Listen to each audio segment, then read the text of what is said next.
Are you feeling down? Do you have this feeling that you're not ever truly happy? Well, I want you to know that what you're feeling, you're not alone. In this video, we explore that idea that we used to believe that happiness is an illusion.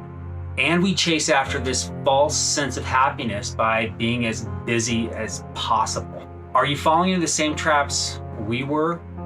Are you asking yourself those difficult questions? Our world is complex.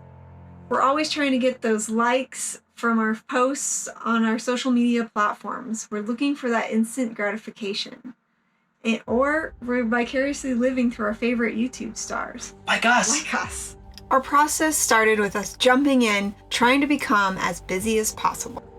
We compensated one trapping for another. Now granted, the adventure is still pretty epic, and it would probably make a pretty good book. So our pending endeavor was so overwhelming that we had to concentrate on tomorrow. We couldn't really pay attention to today. Our lives were forced into a firefighting scenario. The urgency to put out the fire becomes all-encompassing, and it is hard to worry about anything other than the flames. We started lighting little blazes so we could put them out. And as our world was burning, we substituted being busy as a substitution for being happy. Let's dive in. If there are other things you want to know about or more detail, please leave a comment below. There is a Chinese idiom that says, "It is very difficult to see the flowers from horseback." On our faithful steed, we trotted along. Here are the fires we started. Even though our move to the mountains is not where we are going to end up, we are really grateful for these experiences because they were defining those silly questions of happiness and driving us towards a boat. If you didn't see the last video, we explained how we got to this point, so go check it out. Subscribe, hit that bell, and give us a like. While living in Boise, I threw myself into my Etsy store while Kurt went back to school to become a drone pilot because we really didn't want to do construction anymore.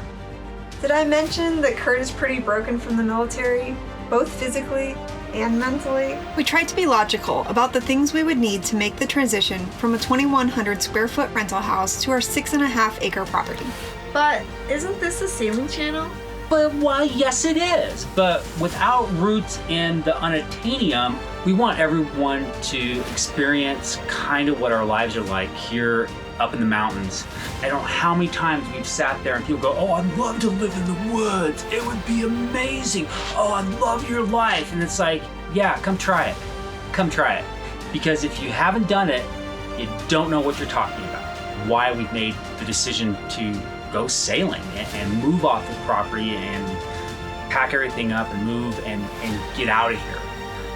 Without having those starting points or understanding why we made the decision we made, we don't feel like it's a very good story. So we want this to be maybe not a great story, but we really want you to understand the decisions we're making to get through this. And maybe it'll help you make your own decisions. Maybe. So with that said, we're going to try to show you the decisions we made to live on the property and why we made the decisions we made. And like all nerds who love spreadsheets and numbers and graphs and D&D and games, well, you get the picture. We tried to look at our moves systematic and logical, breaking down the areas into 3 categories: the now, winter, and things to accomplish.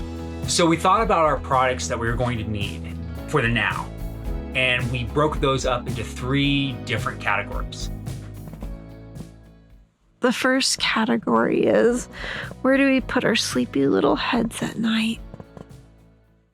We looked at many different structures, from yurts to geodomes to building a small structure. Because we are hoping to build later, we went with a 16-foot bell tent. Once we got the tent, we built a really cool modular platform because anybody that's ever camped knows that lumpy ground is terrible and rain can ruin your camping experience. With our little heads secured, the next question is, where do you go to the bathroom?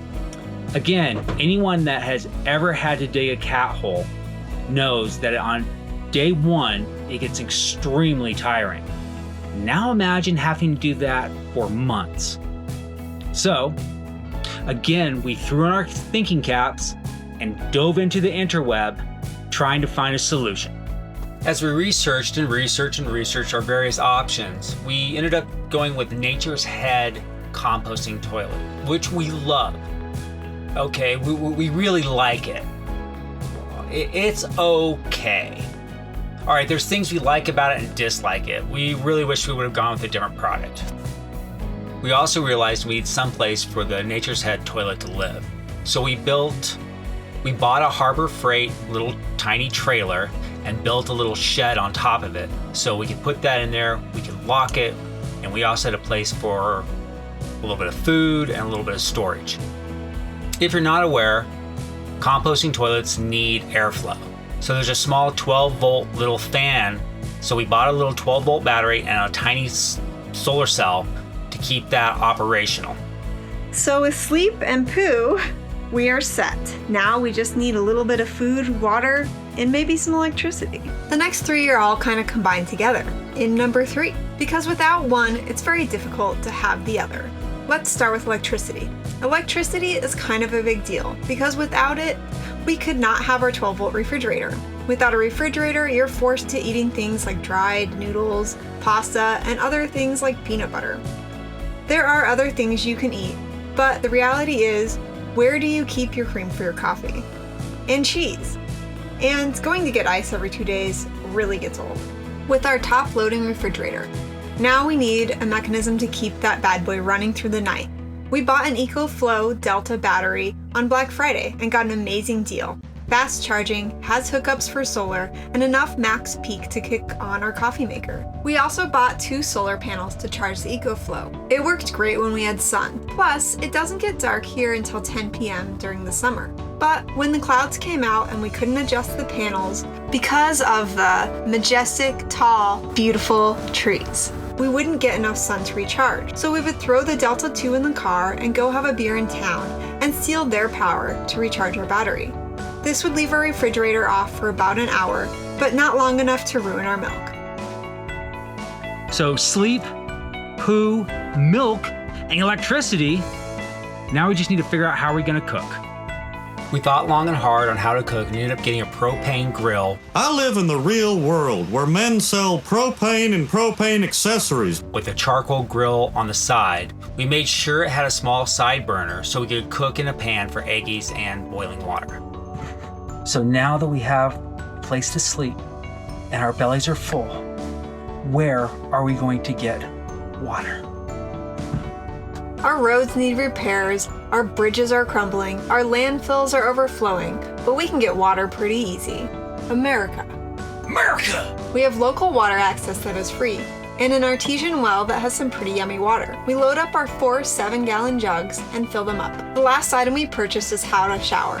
I imagine you're thinking about how we're pretty stinky by now. We ordered a Jolka on-demand propane hot water heater and shower tent. The pump caught on fire, then we had to wait 3 months for them to replace it. And the tent was constructed with the cheapest zippers, and they have all split. And the connections blow apart. Great idea, but can't recommend. Now that we're clean, our bellies are full, we have a place to sleep, and we're keeping dry, we're ready to move to the mountains.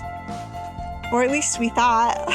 With concerns of watts, water consumption, food storage, and resource management, the skills and research that we have learned in figuring out our now, we believe we are closer to being prepared for boat life. We are not saying that boat life is going to be the same, and we have it all figured out. But we know there is a romanticized version of reality. For us, and to put this into perspective, our lives were in a state of perpetual camping, with no end, and not some plush RV. Everything, and I mean everything in tent life was a struggle. And if we knew what we know now, I am not sure we would have taken the same paths. Sailing will also have issues. We are attempting to go in with our eyes wide open to the struggles of sailing and life.